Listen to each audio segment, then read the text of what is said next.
வாசிக்கலாம். உபாகம புஸ்தகம் 32ஆம் அதிகாரம், யாத்ராகமம் 32:10 வசனம். ஆகையால் என் கோபம் இவர்கள் மேல் மூளவும் நான் இவர்களை அழித்து போடவும் நீ என்னை விட்டுவிடு, உன்னை ஒரு பெரிய ஜாதியாக்குவேன். அல்லேலூயா. நாம் தலைகளை தாழ்த்தி ஜெபிப்போம். கர்த்தாவே, இந்த வசனத்தில் மறைந்திருக்கிற மன்னாவையும் ஆவிக்குரிய ரகசியங்களையும் மகத்துவங்களையும் நாங்கள் கண்டுகொள்ளத்தக்கதாக, ஆண்டவரே, நாங்கள் பெற்றுக்கொள்ளத்தக்கதாக, பிறருக்கு அதை கற்பிக்கத்தக்கதாக நீங்க பேசுங்கப்பா, நாங்க கேட்கிறோம். அருமை இரட்சகர் இயேசுவின் நாமத்தில் ஆமென். அல்லேலூயா. வசனம் காலையில எனக்கு ஒரு 7:20 தான் கர்த்தர் கொடுத்தார். அல்லேலூயா. என்ன செய்தி? நான் ஒவ்வொரு நாளைக்கு ஒவ்வொரு வாரத்துக்கு ஒரு மாதிரி இருக்கும். ஆனா இன்னைக்கு எனக்கு கிடைச்சது அப்பதான் கிடைச்சது. வசனத்தை பார்த்தாலே எப்படி இருக்கு? கொஞ்சம் ஃபைட் பண்ற மாதிரி இருக்கு இல்லையா? காலையில இந்த வசனத்தை குட் மார்னிங் போட்டு அனுப்புனா என்ன நினைப்பாங்க? மனுஷன் எப்படியா இருக்கான் பாரு. அல்லேலூயா. நான் உண்மையிலே ஆச்சரியம். ஆனாலும் கர்த்தர் கொடுத்திருக்காரு. யாரு கொடுத்தது? ஒருவேளை நான் அப்பதான் யோசனை பண்ணுங்க, புதன்கிழமை வியாழக்கிழமை கொடுத்துருந்தா நம்ம ஆல்டர்னேட் பண்ணிருப்போம். எல்லாம் தெரிஞ்சுக்கங்களேன். இதை மாத்துறதுக்கு நிறைய வாய்ப்புகள் இருக்கு, நேரம் இருக்கு. ஆனா எப்ப கொடுக்கறாரு? ஞாயிற்றுக்கிழமை காலையில 7:20 நான் இங்க வந்துதான் செய்தி இருந்தேன். அது அடுத்த விஷயம். அல்லேலூயா. அப்ப இதுல மறைந்திருக்கிற ரகசியத்தை சொன்னார். அதுதான் எனக்கு ஆச்சரியமாக இருந்தது. அல்லேலூயா. அதுல மறைந்திருக்கிற ரகசியம் என்னவென்று சொன்னால், ஏசாயா தீர்க்கதரிசியின் புஸ்தகம் 55ஆம் அதிகாரம் 9வது வசனத்தை வாசிங்க.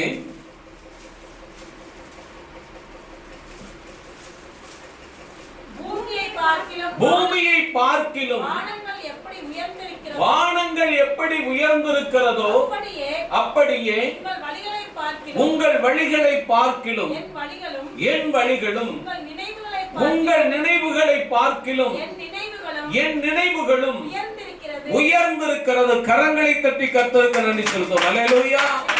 அல்லேலூயா. ஆண்டவர் சொன்னாரு, நான் உனக்கு கொடுத்திருக்கிற செய்தி உயர்வான செய்தி. அல்லேலூயா. ஏன் அப்படின்னா அதுல ஒரு ஆப்பரை கொடுத்திருக்கிறார். மோசேகிட்ட என்ன கொடுத்திருக்கிறாரு? ஒரு ஆப்பர். அல்லேலூயா.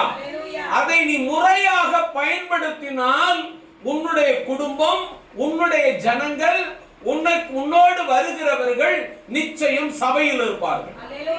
அல்லேலூயா. அதுதான் உன் நினைவுகள் என் நினைவுகள் அல்ல. அதை எப்படி அளவிட்டு சொல்லுகிறார் என்றால், பூமி எப்படிப்பட்டதா? நீளம். பூமி நீளம், உயரம் ஆகாயம் இல்லையா? அல்லேலூயா. அப்ப நீளம் பூமி, உயரம் ஆகாயம், அகலம் எது? சமுத்திரம். அல்லேலூயா. எல்லாமே வேதத்தில் இருக்கிறது. எல்லாமே வேதத்தில் இருக்கிறது. அகலம் அதிகமானது தண்ணீர். ஆமென். நீளமானது பூமி, உயரமானது ஆகாயம். அல்லேலூயா. அப்ப சொல்றாரு, உன் நினைவுகள் என் நினைவு அல்ல. நான் எதை செய்தாலும் அதற்குள்ளே மகிமை இருக்கும், மகத்துவம் இருக்கும், அதிசயம் இருக்கும். அல்லேலூயா. அப்பொழுதுதான் யோசிக்க ஆரம்பிச்சேன், சரி, கர்த்தர் கொடுத்திருக்கிறாருன்னா காரணம் இல்லாம கொடுத்திருக்க மாட்டாரு. அந்த வசனம் தான் இன்னைக்கு செய்தி. அந்த வசனம் தான் ஜெபம். அந்த வசனம் தான் சோத்ரம். வாட்ஸ்அப்ல ஸ்டேட்டஸா வச்சிருக்கிறேன். அல்லேலூயா. அல்லேலூயா. வாசிங்க உபாகமத்துல சோதர யாத்ராகமம் 32:10. ஆகையால் என் கோபம் இவர்கள் மேல் மூளவும் நான் இவர்களை அழித்து போடவும் நீ என்னை விட்டுவிடு, உன்னை ஒரு பெரிய ஜாதியாக்குவேன். இப்ப மோசே எதை பிடித்துக் கொள்ளுகிறார் என்றால், ஜனங்க தப்பு பண்ணிட்டாங்க. ஜனங்க அதை இல்லைன்னு யாரும் சொல்ல முடியாது. அதை இல்லைன்னு யாரும் சொல்ல முடியாது. மனுஷனா பிறந்தா தப்பு பண்ணுவான். அதை இல்லைன்னு யாருமே என்ன செய்ய முடியாது, சொல்லவே முடியாது. ஒரு மனுஷன் நான் நீதிமான் அப்படின்னு சொல்றான்னா இயேசுவை தவிர இந்த உலகத்துல யாருமே நீதிமான் அல்ல. அதுதான் சத்தியம். அல்லேலூயா. அப்ப என்ன நான் நீதிமான் சொல்லிக்கிறேன்னா என்ன நானே ஏமாத்திக்கிறேன்னு அர்த்தம். அல்லேலூயா. அப்ப மோசே என்ன யோசிக்கிறார்னா ஒரு வாய்ப்பை கொடுத்திருக்கிறார். என்ன தெரியுமா? உன்னை என்ன வாக்குவேன், அதை ஏன் இந்த சோதரம் அழிக்க போறேன்னு சொல்ற ஜனங்களுக்கு தேவன் பயன்படுத்தக்கூடாது? புரியுதுங்களா? என்ன சொல்றாரு? நான் உன்னை என்ன செய்வேன், என்ன பெரிய ஜாதி ஆக்குவீங்க. சரிதான் ஆண்டவரே, நீங்க என்ன செய்யுங்க, இந்த கிருபையை அவங்களுக்கு கொடுங்க. இதான் தேவனுடைய ரகசியத்தை அறிந்து கொண்ட மோசே, தேவனுடைய திட்டத்தை அறிந்து கொண்ட மோசே. இப்ப நம்ம என்ன நினைச்சிருப்போம், நல்ல வாய்ப்பா இருக்குது, சம்பளத்தை போனஸ் அறிவிச்சா சந்தோஷப்படுவோம். அதே இது 4 மாசம் சம்பளம் போனஸ் என்ன செய்வோம், ரொம்ப சந்தோஷப்படுவோம். அப்படித்தான் ஆஃபர் கொடுத்திருக்கிறார் மோசேக்கு, இல்லையா? உன்னை நான் என்ன செய்வேன், இதுக்கு முன்னாடி இந்த வார்த்தை யார்கிட்ட சொல்லியிருந்தாரு, ஆபிரகாம் சொல்லியிருந்தார் இல்லையா? நான் உன்னை பெரிய ஜாதியாக்குவேன், உன் பேரை பெருமைப்படுத்துவேன், நீ ஆசீர்வாதமா இருப்ப. சொன்னதை செய்தும் காட்டி இருக்கிறாங்க. தெரிஞ்சுக்கங்க, இந்த வாய்ப்பு மோசைக்கு அனுபவமாக கண்ணுக்கு முன்னாடி நிக்குது. எப்படி நிக்குது? ஏன்னா மோசைக்கு சொன்னதை சோதரம் ஆபிரகாம் சொன்னதை செஞ்சு காட்டி இருக்காரு. எப்படி? ஆபிரகாம் சொன்னதை மோசே வரைக்கும் செஞ்சு காட்டிட்டாரு. இப்ப மோசே கிட்ட சொல்றத 100% தேவன் செஞ்சு காட்டுவார். எந்த ஒரு சந்தேகமும் கிடையாது. உத்தரவாதம் கண்ணு முன்னாடி இருக்கு. உத்தரவாதம் எங்க இருக்கு? கண்ணு முன்னாடி இருக்கு. அந்த உத்தரவாதத்தை அவன் என்ன செய்கிறான் என்று சொன்னால், அப்படியே எந்த ஜனங்களை அழிக்க வேண்டும் என்று நினைத்தாரோ, எந்த ஜனங்கள் ஆகாது என்று சொன்னாரோ அவர்களுக்காக அவன் பயன்படுத்த கற்றுக்கொண்டான். இதுதான் நம்முடைய ஜெபமா இருக்கணும். யார் ரட்சிக்கப்பட மாட்டார்கள் என்று நீ நினைக்கிறாயோ, யார் குணமாக மாட்டார்கள் என்று நினைக்கிறாயோ, யார் விடுதலை பெற மாட்டார்கள் என்று நினைக்கிறாயோ அவர்களுக்காக அந்த கிருபையை நீ பயன்படுத்த கற்றுக்கொள்ள வேண்டும். அல்லேலூயா. எவ்வளவு பெரிய கிருபை பாத்தீங்களா மோசே கிட்ட? கண்ணு முன்னாடி ஆசீர்வாதம் இருக்கு. ஆமென். அந்த ஒரு வார்த்தை இருக்கு பாத்தீங்களா, அந்த வார்த்தைக்கு 450 வருஷம் சரித்திரம் இருக்கிறது. எப்படி ஒண்ணு நானு பெரிய ஜாதியாக்குவேன்னு சொன்னது கிட்டத்தட்ட ஒரு 500 வருஷம் சரித்திரங்க. ஏன்னா ஆபிரகாமுக்கு ஈசாக்கு பிறக்கிறதுக்கு முன்னாடி சொன்னது. இப்ப இவங்க இஸ்ரவேல் ஜனங்கள் எகிப்துல போய் 430 வருஷம் இருந்துட்டான். கூட்டி கழிச்சு பாத்தீங்கன்னா 500 வருஷ சோதரம் சரித்திரம் மோசேயினுடைய கண்களுக்கு முன்பாக மோசேயினுடைய குடும்பத்துக்காக நிகழ்காலமாக நின்று கொண்டிருக்கிறோம். அல்லேலூயா. அல்லேலூயா. ஆனா அவன் என்ன செய்தான் தெரியுமா? அல்லேலூயா. 2 ஆப்ஷன் கொடுத்தாரு. என்ன விட்டு விடு. எப்படி? நான் உன்னை பெரிய ஜாதியாக்குவேன். இந்த 2 ஆப்ஷனையும் முறையா பயன்படுத்தினான். எப்படி தெரியுமா? ஒன்ன நான் விட்டுறேன், ஆனா நீ என்ன செய்யணும், யார அடிக்கிறேன்னு சொன்னீங்க அவங்கள ரட்சிக்கணும். அல்லேலூயா. இந்த ஜெபம் எப்படி இருக்குன்னு தெரியுமா? யாரு ரட்சிக்கப்பட மாட்டாங்கன்னு நினைச்சுக்கிட்டு இருந்தீங்களோ அவர்கள் ரட்சிக்கப்பட வேண்டும் ஆண்டவரே என்று இருக்க வேண்டும். அப்ப உன்னுடைய ஜெபம், நீ பலவீனத்தோடு இருந்தாலும் உன்னுடைய ஜெபம் பலமாக கிரியை செய்யும். இன்னைக்கு நாம பலசாலியா இருக்கோம், நம்முடைய ஜெபம் எப்படி இருக்கு? பலவீனமாக இருக்கிறது. இதுதான் இன்றைக்கு காலையில கர்த்தர் எனக்கு கொண்டு கொடுத்த காரியம். அல்லேலூயா. அது கீழ இருக்க வசனத்தை வாசிங்க.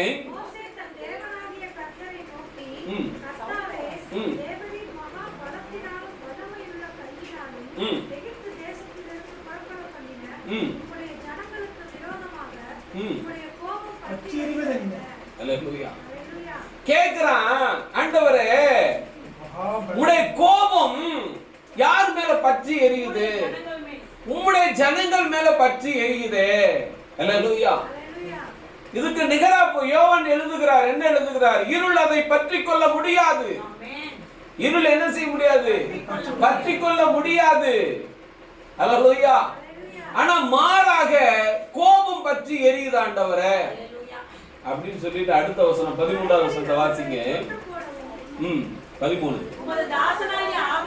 உம்முடைய தாசனாகிய ஆபிரகாமையும் ஈசாக்கையும் இஸ்ரவேலையும் நினைத்தருளும் உங்கள் சந்ததியை வானத்து நட்சத்திரங்களைப் போலவும் பெருக பண்ணி நான் சொன்ன இந்த தேசம் முழுவதையும் உம்முடைய சந்ததியார் என்றென்றைக்கும் சுதந்தரித்துக் கொள்ளும்படிக்கு அவர்களுக்கு கொடுப்பேன் என்று உம்மை கொண்டு அவர்களுக்கு ஆணையிட்டு சொன்னீரே என்று கெஞ்சி என்ன செய்தான்? பிரார்த்தித்தான். அப்பொழுது கர்த்தர் ஜனங்களுக்கு செய்ய நினைத்த தீங்கை செய்யாதபடிக்கு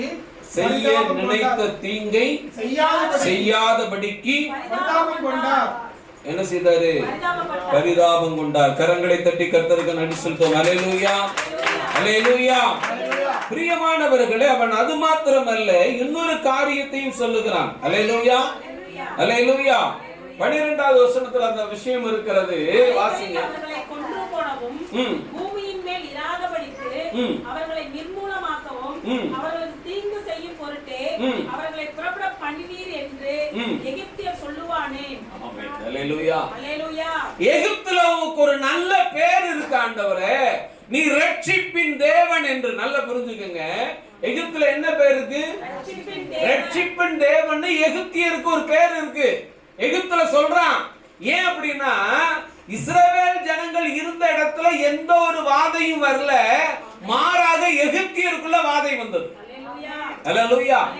எகிப்தியருக்குள்ள வாதை வந்து அதை எடுத்து வைக்கிறான் கர்த்தர் முன்னாடி. அல்லேலூயா.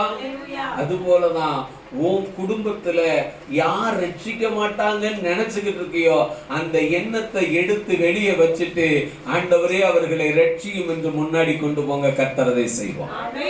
அல்லேலூயா, அல்லேலூயா. கர்த்தர் கைவிட்டார். 10வது வசனத்துல கர்த்தர் கைவிட்டார். நான் அவர்களை அழித்து தீருவேன். கைவிட்டுட்டார். நீ கர்த்தர் கைவிட்டுட்டார்னா நம்ம என்ன செய்யணும் தெரியுமா? நம்மளும் சேர்ந்து கைவிட்டுறோம். அது அவ்வளவுதாங்க, ஒன்னும் ஆகாது, முடியாது. இன்னைக்கு நம்ம ஜெபத்துல பாருங்களேன், சோதரன் நம்ம மெயினா நினைக்கிற விஷயங்கள், நம்ம வீட்டாரே ரட்சிக்கப்பட மாட்டாங்கன்னு ஒரு என்ன செய்யறோம்? எண்ணத்தை நினைக்கிறோம். அது தவறு. அதை விட்டு விடுங்கள். நீ இந்த இடத்திலே நிற்பதற்கு கர்த்தருடைய கிருபைதான் காரணம் என்றால், அவர்களும் இந்த இடத்துக்கு வருவதற்கு கர்த்தர் கிருபையாக செய்வார். அல்லேலூயா. அவன் கேட்கிறான், ஆண்டவரே எகிப்தியர் என்ன நினைப்பான் தெரியுமா? நீர் அவர்களை கொண்டு போய் கானான் தேசத்தில் விட முடியாம போயிட்டீங்கன்னு நினைச்சிருவான் ஆண்டவரே. இப்ப அது எப்படி தெரியுமா? அவருக்கு வந்து ஒரு பிரஸ்டீஜ் ப்ராப்ளமா மாறுது. அல்லேலூயா. அந்தஸ்துக்கு குறைபாடு வருகிறது. அல்லேலூயா. அவரே யோசிக்கிறார், ஒருவேளை அப்படியே நினைக்க வாய்ப்பு இருக்கா? ஆமென். அதுதான் மறைந்திருந்த அந்த விஷயம். அதான் உன் நினைவுகள் என் நினைவுகள் அல்ல. ஏசாயாவில் அடுத்து 10வது வசனத்தை வாசிங்க. மாரியும் உறைந்த மலையும் வானத்திலிருந்து எப்படி இறங்கி அவ்விடத்திற்கு திரும்பாமல் பூமியை நனைத்து அதில் முளை கிளம்பி விளையும்படி செய்து விதைக்கிறவனுக்கு விதையையும் புசிக்கிறவனுக்கு ஆகாரத்தையும் கொடுக்கிறது எப்படியோ அப்படியே எப்படி என் வாயிலிருந்து புறப்படும் வசனம் இருக்கும். அது வெறுமையா என்னிடத்தில் திரும்ப. கரங்களை தட்டி கர்த்தருக்கு நன்றி சொல்வோம். அல்லேலூயா. தேவனுக்கு தெரியுங்க, எப்படி செய்தால் அது சோதரம் பிரயோஜனமாக மாறும். அல்லேலூயா. அவர் கொடுத்த ஆப்ஷன் மோசகிட்ட போனது, அது வெறுமையாக திரும்பவில்லை, ஆசீர்வாதமாக மாறியது. இன்னைக்கு நம்ம கிட்ட ஆண்டவர் அந்த வாய்ப்பை கொடுத்திருக்கிறாரு. நாம் என்ன செய்கிறோம் என்றால், அதை வெறுமையாக மாற்றிக்கொண்டே இருக்கிறோம். ஆஹா, எங்க அண்ணனா அவர் ரட்சிக்கப்பட மாட்டா பாஸ்டர், எங்க அக்காவா அவர் ரட்சிக்கப்பட மாட்டா பாஸ்டர், எங்க அப்பா அவர் சரியான விக்கிரக ஆராதனைக்காரன் பாஸ்டர். அல்லேலூயா, அல்லேலூயா. இங்க ஆண்டவர் சொன்ன அந்த 6 லட்சம் பேர் என்ன லிஸ்ட்ல இருந்தவன்? அதே விக்கிரக ஆராதனையில இருந்தவன் தான் இல்லையா? அல்லேலூயா. எகிப்துல இருந்து விடுதலையாகி வந்து செங்கடலை கடந்து ஞான சோதரம் எல்லா காரியமும் ஆண்டவருள்ள வந்து, அதுக்கப்புறம் என்ன செய்தான்? எகிப்துல இருக்கும்போது என்ன விக்கிரகத்தை பின்பற்றினா தெரியாது. ஆனா இப்ப அவன் செஞ்சது கோல்டு. எப்படி? இப்ப அவன் செஞ்சது எது? மிகவும் உச்சிதமானது. அல்லேலூயா. மிகவும் உச்சிதமானது. ஆனா அவனையும் ரட்சிப்பதற்கு கர்த்தர் அதை விட உச்சிதமானவர். அல்லேலூயா. அதான் சொல்றான், உன் நினைவுகள் என் நினைவுகள் அல்ல. அல்லேலூயா. தேவன் ஒரு ஒரு வசனத்தை எழுதுகிறார் என்றால் அதன் நோக்கம் பயங்கரமாக இருக்கும். அது நோக்கம் எப்படி இருக்கும்?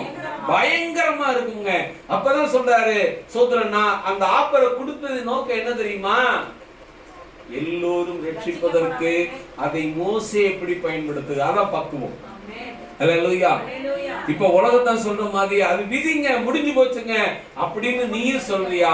இல்ல, இதற்காக நாம் ஜெபிப்போம், அதற்காக கர்த்தர் யுத்தம் செய்வார், அதற்காக ரட்சிப்பை தருவார் என்று சொல்லுகிறார். அல்லேலூயா. அதான் உன் நினைவுகள் என் நினைவுகள் அல்ல. கர்த்தருடைய சமூகத்திலே நீ சொல்லுகிற காரியங்கள் உன் நினைவுகள். சோதரம், அவர் நினைவுகள் அல்ல. என் நினைவு பலவீனத்தை சேர்ந்தது, என் நினைவு இயலாமையை சேர்ந்தது. ஆனால் தேவனுடைய நினைவு எல்லாவற்றையும் வெற்றிகரமாய் முடிப்பதிலே இருக்கிறது. அல்லேலூயா. அப்ப இந்த வசனத்துக்கு இப்ப அதுக்கு எப்படி இருக்கு? பிரயோஜனமா இருக்கா? காலையில வசனத்தை எடுத்து பார்த்துட்டு நானே என்ன செஞ்சேன்? சாக்காயிட்டேன். இதை எப்படி நான் சொல்ல போறேன்னு தெரியல. ஆனா கர்த்தர் சொல்றாரு, இதான் வசனம், இப்ப இதான் தலைப்பு வசனம், இதைத்தான் பேச போறேன்றாரு. எனக்கு திங்கட்கிழமை கிடைக்கும், செவ்வாய்க்கிழமை கிடைக்கும், புதன்கிழமை கிடைக்கும், எப்ப வேணாலும் கிடைக்கும். அல்லேலூயா. நான் யோசிச்சுட்டே இருக்கேன், ஒரு வசனமும் கிடைக்கல, நான் என்ன பேச போறேன்னு தெரியல ஆண்டவரே அப்படிங்கிற. கரெக்டா 7:20க்கு பாஸ்வேர்டு வருது. ஆமென். வசனத்தை எடுத்து பார்த்தா எனக்கே கொஞ்சம் ஜர்க் ஆகுது. ஆமென். எனக்கே கொஞ்சம் யோசிக்கிற மாதிரி இருக்கு. ஏன்னா அழித்து தீரும்படி தீர்மானமாக சொல்லி இருக்கிறார். அதுல அதான் தேவனுடைய கிருபை, இரக்கம், அவருடைய காரணியம் எவ்வளவு பெருசு அப்படிங்கிறது சொல்றோம்ல. அத மோசே கண்டுபிடிச்சாருங்க. அத மோசே என்ன செய்தாரு? கண்டுபிடித்தார். அல்லேலூயா. அல்லேலூயா. அது போல நம்முடைய ஜெபம் எப்படி இருக்க வேண்டும் தெரியுமா? பலமுள்ளதாக, பலமாக கிரியை செய்கிறதாக இருக்க வேண்டும். அல்லேலூயா. அதுக்காக தான் உன்னை சபையில கொண்டு வந்து வச்சிருக்கிறார். உன்னை எங்க கொண்டு வந்து வச்சிருக்கிறாரு? சபையில கொண்டு வந்து வச்சிருக்கிறார். அல்லேலூயா. அல்லேலூயா. அந்த தீங்குக்காக கர்த்தர் என்ன செய்தாரு? என்ன செய்தாரு? பரிதாபப்பட்டார், மனஸ்தாபப்பட்டார், செய்ய நினைத்த யாவையும் அவர்களுக்கு மன்னித்தார். ஆமென். அல்லேலூயா. கேட்கிறேன், ஆண்டவரே, அழிவு என்பது மனிதனுக்கு இயல்பு, அது இயல்பாகவே இருக்கட்டும், நீங்க அதை என்ன செய்ய வேண்டாம், அதிகாரமாக செய்ய வேண்டாம் ஆண்டவரேன்னு சொல்லிட்டான். அல்லேலூயா. அல்லேலூயா. அதனால கர்த்தர் செய்ய நினைத்த தீங்குக்காக மனஸ்தாபப்பட்டார், அவர்களுக்கு மன்னிப்பை சோதரம் வாரி வழங்கினார். அல்லேலூயா. அல்லேலூயா. இரண்டாவது ஒரு ஜெபத்தை குறித்து பார்க்க போகிறோம். வாசிக்கலாம். யோவான் புஸ்தகம் 11ஆம் அதிகாரம் 32வது வசனம்.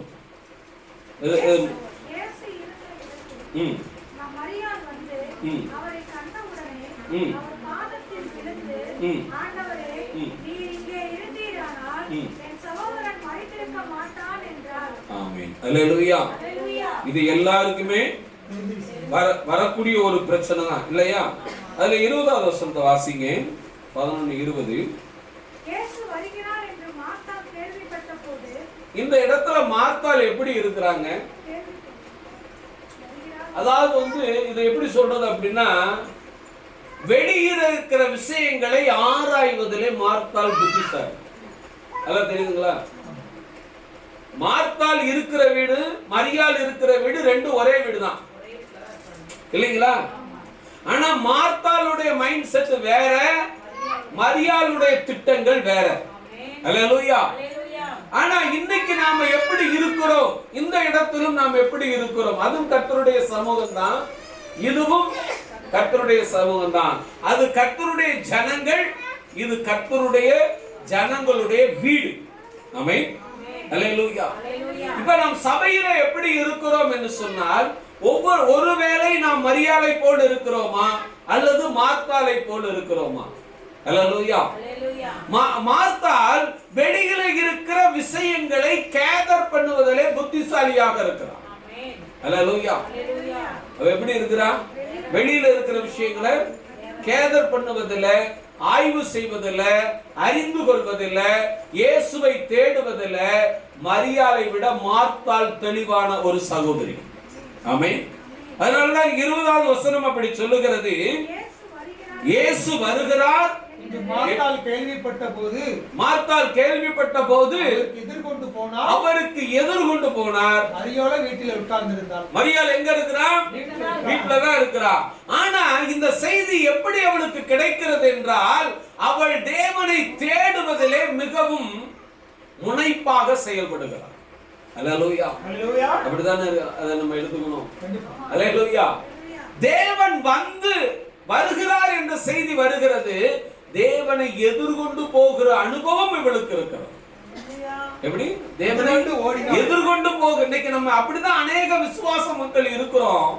ஆனா ஒரு தவறு இருக்கிறது இவள்கிட்ட. என்ன தெரியுமா? தேவன் செய்ய நினைப்பதை செய்ய விடாமல் தடுத்து விடுவது. தேவன் செய்ய நினைப்பதை செய்ய விடாமல் என்ன செய்வது? தடுத்து விடுவது. அல்லேலூயா. அடுத்த வசனத்தை வாசிங்க.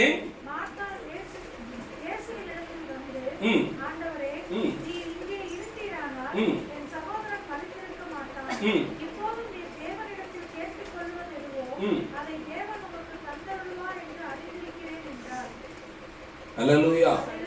இப்போ அந்த இடத்துல மரியாளும் மார்த்தாளும் இயேசுவும் என்ன செய்றாங்க?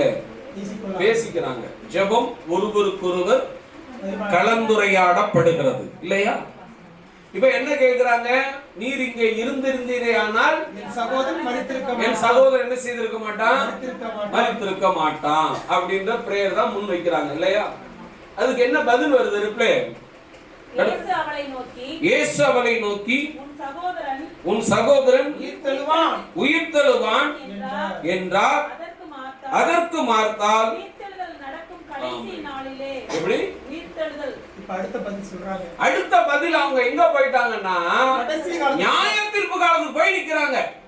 இன்னைக்கு விசுவாசிக்கிட்ட நீங்க சத்தியத்தை சொன்னீங்க அப்படின்னா, மனம் திரும்புங்க, நீங்க பைபிள் படிங்க அப்படின்னா அது திரும்பிட்டு சொல்லுது. படிச்சு என்ன செய்ய போற பாஸ்டர்? எனக்கு தான் புரிய மாட்டேங்குது. ஆமென். புரியல. நீ படிச்சாதான் புரியும்னு ஊழியக்காரர் சொல்றாரு. கல்யாணம் பண்ணிட்டு யாராச்சும் 10 வருஷம் அனுபவம் இருக்கு, நான் இன்னொரு கல்யாணம் பண்ணி நான் நல்லா வாழ்வேன்னு யாராவது சொல்லியிருக்காங்களா? யோசிச்சு பாருங்க. எதை எடுத்து அடிமைன்னு தெரியாது. உண்மையா இல்லையா? நீங்க பாருங்களேன், நல்லா தெரிஞ்சுக்கோங்க. ஒரு குழந்தைக்கு ஊசி போட ஆஸ்பத்திரிட்டு போனா அவர் கைராசி டாக்டர் அனுபவம் இருக்கான்னு பாக்குறோம். உண்மையா இல்லையா? ஒரு பள்ளியோடத்துல சேர்க்க போனா அந்த பள்ளியோட எப்படிப்பட்டது, நிர்வாகம் எப்படிப்பட்டதுன்னு பாக்குறோம். ஒரு கல்யாணத்துக்கு முன்னாடி போய் கேட்கிறோமா, உனக்கு முன் அனுபவம் இருக்கா அப்படின்னு கொண்டே விடுவாங்க. இது ஏன் அப்படின்னா, இந்த அடிபடுறதா உனக்கு அனுபவம். இந்த அடிபடுற பாத்தீங்களா, அதுதான் அனுபவம். அல்லேலூயா. இப்ப சோத்ரம் மார்த்தாள் ரொம்ப தெளிவான ஆளு. மார்த்தாள் ரொம்ப தெளிவான ஆளு. ரொம்ப தெளிவா இருந்துட்டாங்க. ரொம்ப தெளிவா இருக்கிறாங்க. இப்ப கேக்குறாரு ஆண்டவர், உயிர் தழுதல் நடக்குமா அப்படிங்கிறாரு. அந்த அம்மா சொல்றாங்க, லாஸ்ட் டேல நடக்கும். எப்ப நடக்கும்? கடைசி நாள்ல. நீ ஒளிவ மலையில இறங்குவீர்ல, அப்பதான் நடக்கும் ரட்சிப்பு. எனக்கு தெளிவா தெரியும். பார்த்தாரு. இன்னும் உங்ககிட்ட பேசி புரியுது. எப்படி இன்னைக்கு அநேக விசுவாசிகள்கிட்ட கர்த்தர் இப்படிதான் பேசிட்டு இருக்காரு. இதுல எனக்கு பிடிச்ச விஷயம் என்ன தெரியுங்களா? இதோட ஒரு அதிசயம் இருக்கு. அடுத்த வருஷம் அந்த வாசிங்க.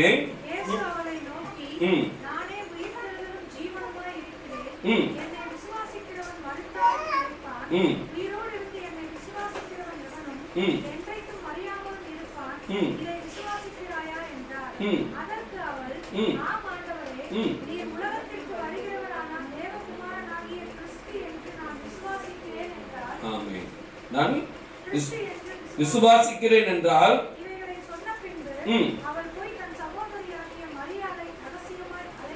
இந்த மாதிரி செஞ்ச ஒரு நல்ல விஷயம் என்ன தெரியுமா?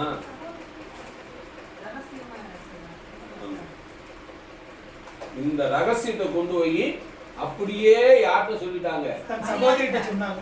எப்படி சொன்னாங்க? இப்ப நீங்க கவனிக்கணும், இதுல ஒரு முக்கியமான சத்தியம் இருக்குங்க. அல்லேலூயா. இப்ப நம்ம என்ன சொல்லிருக்கு? போய் ரகசியமா சொல்லிருக்கு. எப்படி சொல்லிருக்கு?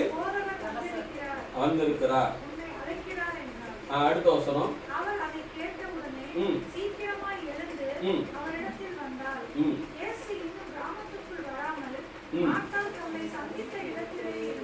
இன்னைக்கு விசுவாசி நிலைமை இப்படிதான். கர்த்தர் சந்திச்ச சபையிலே ஆண்டவர் நின்னுக்கிறார், அவங்க வீட்டுக்கு போக முடிய மாட்டேங்குது. எப்படி? அவங்க வீட்டுக்கு ஏன் நீ சொல்லிடுறாங்க, ஆண்டவரே நீ வர வேணாம், நீ வர்றது எப்ப வருவ தெரியுமா? கடைசியா தான் வருவ, அப்ப வந்தா போதும். எப்படி? புரியுதுங்களா? இப்ப சோதரம் இயேசு எங்க நிக்கிறாரு? மார்த்தாள் சந்தித்த இடத்துல இயேசு நின்று விட்டார். இன்னைக்கு விசுவாசியோட நிலைமை அப்படித்தான் இருக்கு. கர்த்தர் சந்திக்கிற சபையில கர்த்தர் நின்று விடுகிறார். அவர் அதை கடந்து அவர்கள் வீட்டுக்கு போக வேண்டும் என்றால் இவர்கள் எப்படி கூப்பிட வேண்டும் என்ற ஒரு காரியம் இருக்கிறது. அல்லேலூயா, அல்லேலூயா. முதல் சொன்னாரு உயிர் தொழுதலும் ஜீவனுமா இருக்கிறேன் அப்படின்னாரு. அந்த அம்மா சொல்லிடுச்சு, எனக்கு எல்லாம் தெரியும். எப்படி? எனக்கு எல்லாமே தெரியுமியா. அல்லேலூயா. சோதரன் உயிர் தொழுதல் இருக்கு, அது கடைசி நாள்ல இருக்கு. எப்படி இருக்கு? கடைசி நாள்ல இருக்கு. இப்ப பாருங்களேன், இப்ப தேவன் மார்த்தாள் சந்தித்த இடத்தை விட்டு நகர்ந்தார் என்று வேதம் எழுதப்படவில்லை. அல்லேலூயா. இப்ப அவர் என்ன செய்றாரு? அதே இடத்துல இருக்கிறார். ஏன் தெரியுமா? நம்முடைய ஜெபம் இன்னைக்கு அப்படிதான் போய் நின்றுது. ஆண்டவரே எங்க வீட்டுக்காரரு சோதரன் தவறான பழக்க வழக்கம் இருக்கு, அதனால சபைக்கு வர மாட்டார், ரட்சிக்கப்பட மாட்டாரு. ஆனாலும் அவரை ரட்சியும். எப்படி? ஆனாலும் அவரை இப்ப பாக்குறாரு. இந்த பிரேயர்ல பலவீனம் அதிகமா இருக்கு, பலன் கம்மியா இருக்கு. புரியுதுங்களா? அல்லேலூயா. இப்ப உச்ச நீதிமன்றத்துல ஒரு விஷயங்கள் நடந்தது. நிறைய விமர்சகர்கள் அதை குறித்து சொன்னாங்க. அந்த உச்ச நீதிபதி எடுத்து பாக்குறாரு, ஒவ்வொரு பிரேயரையும் எடுத்து பாக்குறாரு, கேட்கிறாரு, இந்த பிரச்சனைக்கும் உனக்கும் என்ன சம்பந்தம்? எப்படி? இந்த பிரச்சனைக்கும் உனக்கு என்ன சம்பந்தம்? இவங்க சொல்றாங்க, நான் சமூக ஆர்வலர். அப்ப நீ ஓரமா போயிரு. அப்ப நீ என்ன செய்? ஓரமா போயிரு. பாதிக்கப்பட்டவருடைய பிரேயரை அந்த உச்ச நீதிமன்றம் எடுத்துக்கொண்டது. அல்லேலூயா. பாருங்களேன், உலக நடப்புக்கே இப்படி ஒரு காரியம் இருக்குன்னா உன் குடும்ப நடப்ப நீ கர்த்தரிடத்துல சரியாக சொன்னால் கர்த்தர் முறையாக ரட்சிப்பார். கரங்களை கட்டி கர்த்தருக்கு நன்றி சொல்றோம். அல்லேலூயா, அல்லேலூயா. இப்ப பாக்குறாருங்க, இறந்து போனது யாரு? லாசரு. இறந்து போன லாசருக்கு இவங்க என்ன வேணும்? ரெண்டு பேருமே அக்கா தங்கச்சி தான் இல்லையா? ரெண்டு பேருக்கு ஒரே உணர்வு தான், ஒரே பாசம் தான். அல்லேலூயா. ஆனா லாசருவை உயிரோடு எழுப்புவதற்காக பரலோகம் இறங்கி இருக்கிறது. லாசருவை உயிரோடு எழுப்புவதற்காக பரலோகம் என்ன செய்கிறது? இறங்கி இருக்கிறது. பரலோகத்தை நேர்கொண்டு சந்திக்கிற திராணி மார்த்தாளுக்கு இருந்தது. ஆனால் மார்த்தாள் சந்தித்த இடத்தை விட்டு பரலோகம் ஒரு இடையும் நகரவில்லை. எப்படி? ஒரு ஸ்டெப்பும். இன்னைக்கு அநேக விசுவாச மக்கள் ஜெபம் அப்படித்தான் இருக்கிறது. அல்லேலூயா, அல்லேலூயா. நீ கர்த்தர்கிட்ட ஒப்பு கொடுத்துருங்களேன், கர்த்தர் நடத்துவாரு. ஆமென்.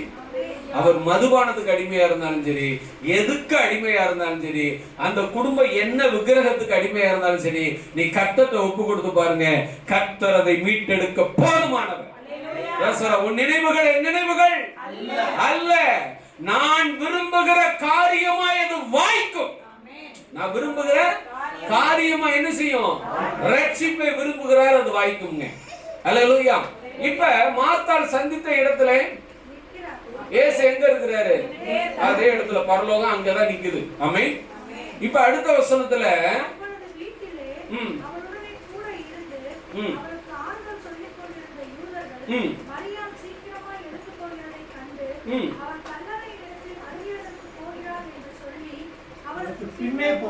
போதும். இப்ப மரியாள்கிட்ட போய் இந்த அம்மா எப்படி சொல்லுச்சு? ரகசியமா சொல்லியிருந்தா யார் போயிருக்கணும்? மரியாள் மட்டும் தானே போயிருக்கணும். ஆனா இப்ப யார் அது போனது? அல்லேலூயா. அப்ப இது ரகசியம் அறிவிக்கப்பட்டதா? ரகசியத்தை கர்த்தர் பகிரங்கப்படுத்தி விட்டார். கரங்களை தட்டி கர்த்தருக்கு நன்றி சொல்றோம். அல்லேலூயா, அல்லேலூயா. நீ சபைக்கு வர்ற யார் யார் உன்கிட்ட ஜெபம் பண்ணிக்கன்னு சொல்றாங்களோ அவங்க எல்லாம் சபைக்கு வர வேண்டிய ஆளா கர்த்தர் வச்சிருக்கிறார். அல்லேலூயா. யார் யார் என் குடும்பத்துல இந்த பிரச்சனைன்னு சொல்றாங்களோ அவங்க எல்லாம் சபைக்கு நீ முறையாக நடத்தினால் அவர்கள் வந்தே நிற்பார்கள். அல்லேலூயா. ஏன்னா மார்த்தாள் போய் மரியாள்கிட்ட சொன்னது ரகசியம் இல்லையா? மார்த்தாள் போய் மரியாள்கிட்ட சொன்னது ரகசியம். ஆனால் சோதர மரியாள் கிளம்பி இயேசுவின் இடத்தில் வந்தது ரகசியமாக தெரியவில்லை. நோக்கம் வேறு. நல்லா தெரிஞ்சுக்கங்க, நோக்கம். அவங்க என்ன சொல்லிட்டு வர்றாங்க? கல்லறையின் இடத்தில் அழுக போகிறாள் என்று நினைத்து கொண்டு கூட எழுந்து என்ன செய்தார்கள்? வந்தார்கள். அப்ப உன்னுடைய அசைவுகளை இந்த உலகம் கண்காணித்துக் கொண்டிருக்க. நல்லா தெரிஞ்சுக்கங்க. மார்த்தாள் அந்த வீட்டுல இருந்தா எந்திரிச்சு போனா ஒரு ரூபாய் கூட போல. உண்மையா பையங்க? மார்த்தாள் அதே வீட்டுல தானே எந்திரிச்சு போயிருக்கா? மரியாள் உட்கார்ந்து இருந்தா மார்த்தாள் இயேசு வருவதை அவளுக்கு ஒரு ஞானம் இருந்தது. ஆனா அந்த ஞானத்துக்கு முன்னாடி யாருமே போல. ஒரு ரூபாய் பரவாம போயிருக்க மாட்டான். போயிருந்தான் இல்லையா? அந்தமா போய் என்ன பண்ணிடுச்சு?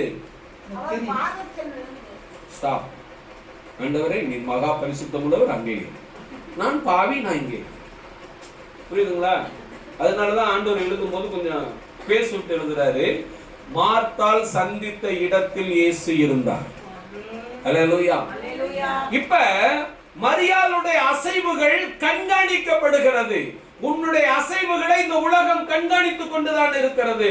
இவ்வளவு பிரச்சனையிலும் நீங்கள் முக மலர்ச்சியாய் இருக்கிறதை இந்த உலகம் கண்காணிக்கிறது. இவ்வளவு கஷ்டத்திலும் நீங்கள் சந்தோஷமாக இருக்கிறது இந்த உலகம் கண்காணிக்கிறது. அவங்களுக்கு எல்லாம் இருக்கிறது, சந்தோஷம் இல்லை. நமக்கு எதுவுமே இல்லை. கர்த்தர் சந்தோஷத்தை பரிபூரணமாய் கொடுத்திருக்கிறார். அல்லேலூயா, அல்லேலூயா. அப்ப அந்த நகர்வுகளை நாம் என்ன செய்ய வேண்டும்? சரியாக கையாள வேண்டும். இப்ப அவங்க என்ன செஞ்சு போறாங்க? கல்லையின் இடத்துக்கு அழுக போகிறாள் என்று சொல்லி பின்னே போனார்கள். ஆனா அவங்க எங்க போறாங்க? இயேசு இருந்த இடத்திற்கு மரியாள் வந்து அவரை கண்டவுடனே அவர் பாதத்திலே விழுந்தாள். கரங்களை தட்டி கர்த்தருக்கு நன்றி சொல்வோம். அல்லேலூயா, அல்லேலூயா. மார்த்தாள் இயேசுவை பற்றி அறிய விரும்பினால் அவள் பாதத்தை பற்றி அவள் அறிய விரும்பவில்லை. நல்லா தெரிஞ்சுக்கங்க. இயேசுவை பற்றி அறிந்திருந்தால், அறிய விரும்பினாள், அறிந்து கொண்டாள். இயேசு வருகிறார் என்பதெல்லாம் அவளுக்கு அறிவிக்கப்படுகிறது. அவ்வளவுக்கு விஷயத்தை கேதர் பண்ண அம்மா அவர் பாதத்தை அவள் அறிந்து கொள்ளவில்லை. எப்படி? அவர் பாதத்தை அறிந்து கொள்ளவில்லை.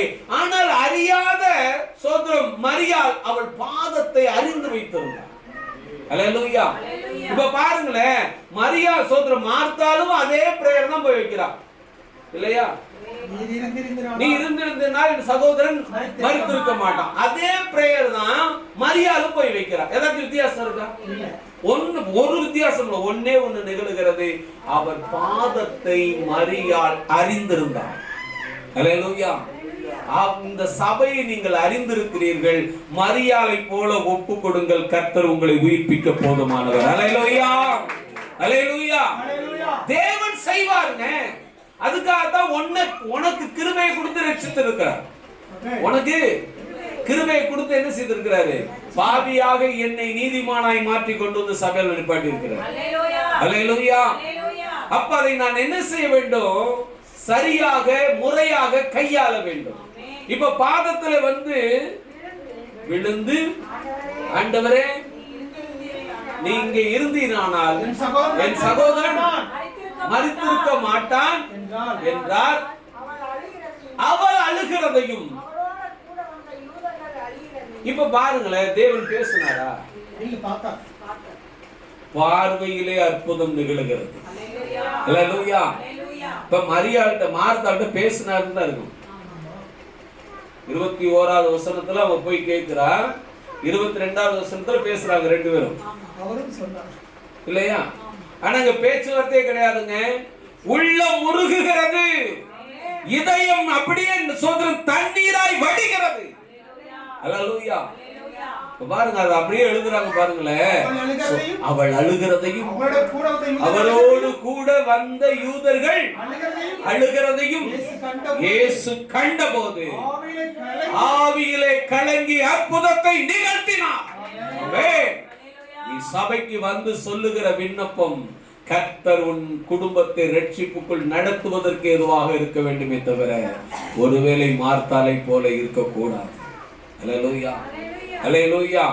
அதே அதிகாரத்திலே ஸ்தோத்திரம் 45வது வசனத்தை வாசிங்க.